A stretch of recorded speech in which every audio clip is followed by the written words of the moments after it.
Assalamualaikum warahmatullahi wabarakatuh. Ya, kami dari kelompok 8 ingin menyampaikan sedikit tentang virus corona atau COVID-19, COVID-19. Kami akan membahas sedikit tentang pengertian apa itu virus corona atau COVID-19, lalu PSBB, larang mudik dan upaya pencegahan dari COVID-19 sendiri itu. Oke, nggak bisa panjang kali lebar, kita langsung saja ke pembahasan. Oke, siap, terima kasih. Kembali lagi dengan kelompok kami, kelompok 8. Sedikit dari saya untuk pemahaman tentang COVID-19 atau coronavirus yang sudah melanda di Asia Tenggara, khususnya Indonesia. Perlu kita ketahui bersama bahwa adanya istilah-istilah yang perlu kita ketahui oleh teman-teman juga masyarakat semuanya, bahwasanya ada istilah-istilah tertentu. Salah satunya itu ada ODP, orang dalam pemantauan. Apa sih orang dalam pemantauan itu? Orang dalam pemantauan adalah ketika seseorang itu pulang ataupun mudik dari daerah red zone, itu sudah termasuk orang dalam pemantauan dan harus dikarantina 14 hari, tidak keluar rumah, tidak berhubungan dengan keluarga, juga menjaga kebersihan, pola makan sehat. Yang kedua ada PDP, pasien dalam pengawasan. Apa sih pasien dalam pengawasan tersebut? Pasien yang gejalanya sudah menyerupai gejala-gejala positif COVID-19. Misalnya seperti bersin, batuk, sesak nafas, itu masih PDP, belum dinyatakan positif terkena COVID-19. Untuk bisa sampai didiagnosis ataupun dipersepsikan dia positif COVID-19, itu ada yang namanya tes swab. Tes swab untuk di Kabupaten Pekalongan itu belum ada alatnya. Yang ada alatnya itu di pusat. Dan untuk sampai bisa diperiksa untuk diketahui dia terkena positif atau tidak, itu harus sampai parah sekali sakitnya. Jadi buat teman-teman, jaga kesehatan, jaga pola makan, ketika keluar rumah pakai masker, juga kalau sudah pulang dari luar rumah cuci tangan. Mungkin itu saja, terima kasih. Nah, perkenalkan, nama saya Miftah Ridho. Di sini saya akan membahas PSBB atau pembatasan sosial berskala besar. Mereka, masyarakat, lebih mengenal istilah lockdown atau penutupan.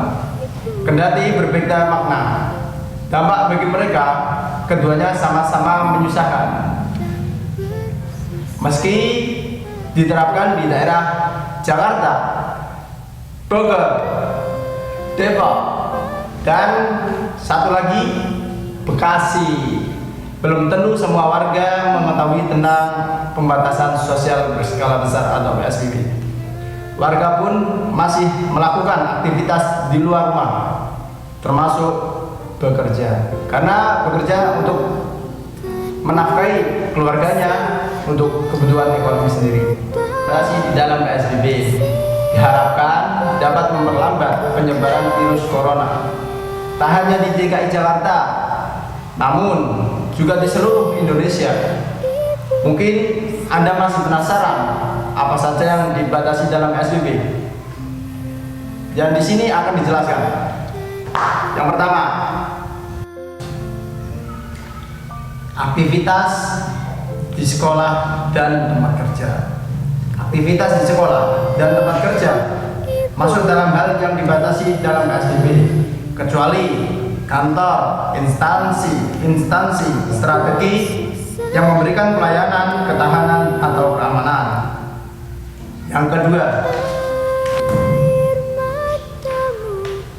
Yang kedua, aktivitas keagamaan.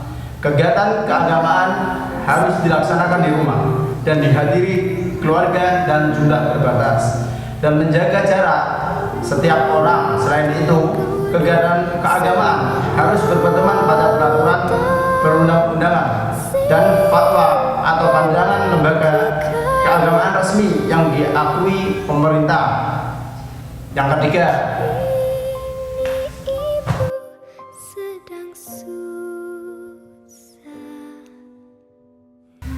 ketiga, kegiatan di fasilitas umum.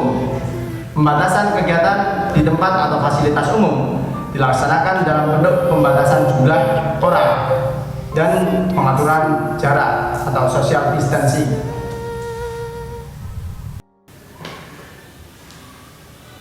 Nah, itu penjelasan ketiganya.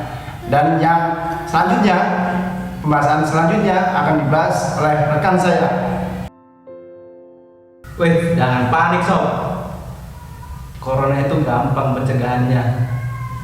Kalian tahu nggak kenapa Indonesia itu gampang banget kena atau terpapar virus ini? Karena orang Indonesia itu kurang peduli sama kesehatan dirinya. Pencegahannya itu gampang. Cukup kalian rajin cuci tangan dengan sabun, olahraga, dan jaga pola makan. Yang terpenting adalah kalian perlu terkena cahaya matahari di pagi hari itu untuk menambah kekuatan imun pada tubuh kalian. Jadi jangan panik ketika ada virus seperti ini. Kalian cukup membenahi pola hidup kalian. Ketika pola hidup kalian sudah baik, maka sistem imun tubuh kalian ikut akan membaik. Jadi perbaikilah pola hidup sehat Anda, oke? Bersama saya Muhammad Agus Syafil Rahman. Kalau mau cari IG-nya ada di sini ya. Sekalian follow. Sini saya akan membahas atau mengasih info mengenai simpang siur mudik tahun 2020 karena adanya virus corona atau COVID-19 ini. Di sini saya membacakan salah satu dari website Reporter Khulafa Pintawinas ya.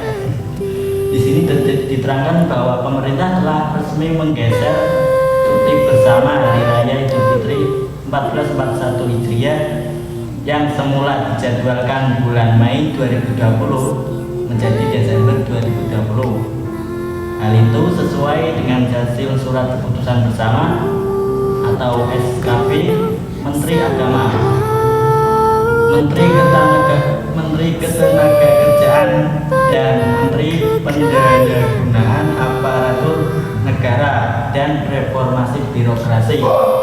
Berikut jadwal resminya. Nih guys. Saya bacakan ya. Perubahan cuti bersama tahun 2020 pada bulan Mei. Hari Jumat tanggal 22 Mei cuti bersama Hari Raya Idul Fitri tahun 1441 Hijriah. Pada hari Minggu sampai Senin tanggal 24 sampai 25 Mei Hari Raya Idul Fitri 1441 Hijriah. Pada bulan Oktober pada hari Rabu dan Jumat tanggal 28 dan 30 Oktober adalah cuti bersama Maulid Nabi Muhammad SAW. Dan di hari Kamis tanggal 29 Oktober ada hari peringatan Maulid Nabi Muhammad SAW. Yang bisa saya sampaikan kurang lebihnya mohon maaf ya, karena saya baca, karena ini adalah info yang simpang siur, jadi saya takut kalau salah informasi. Ya begitulah. Oke, kita tutup saja. Ya, itulah pembahasan sedikit dari kami tentang COVID-19 atau Corona, tentang PSBB pembatasan sosial berskala besar, tentang pencegahan virus corona, juga tentang isu anjuran jangan mudik. Kesimpulannya ialah jangan panik, waspada boleh, panik jangan, dan juga selalu jaga kesehatannya. Selalu ikuti maklumat, himbauan, dan aturan dari pemerintah. Jangan bandel demi kebaikan bersama. Indonesia bisa, kita bisa, guys.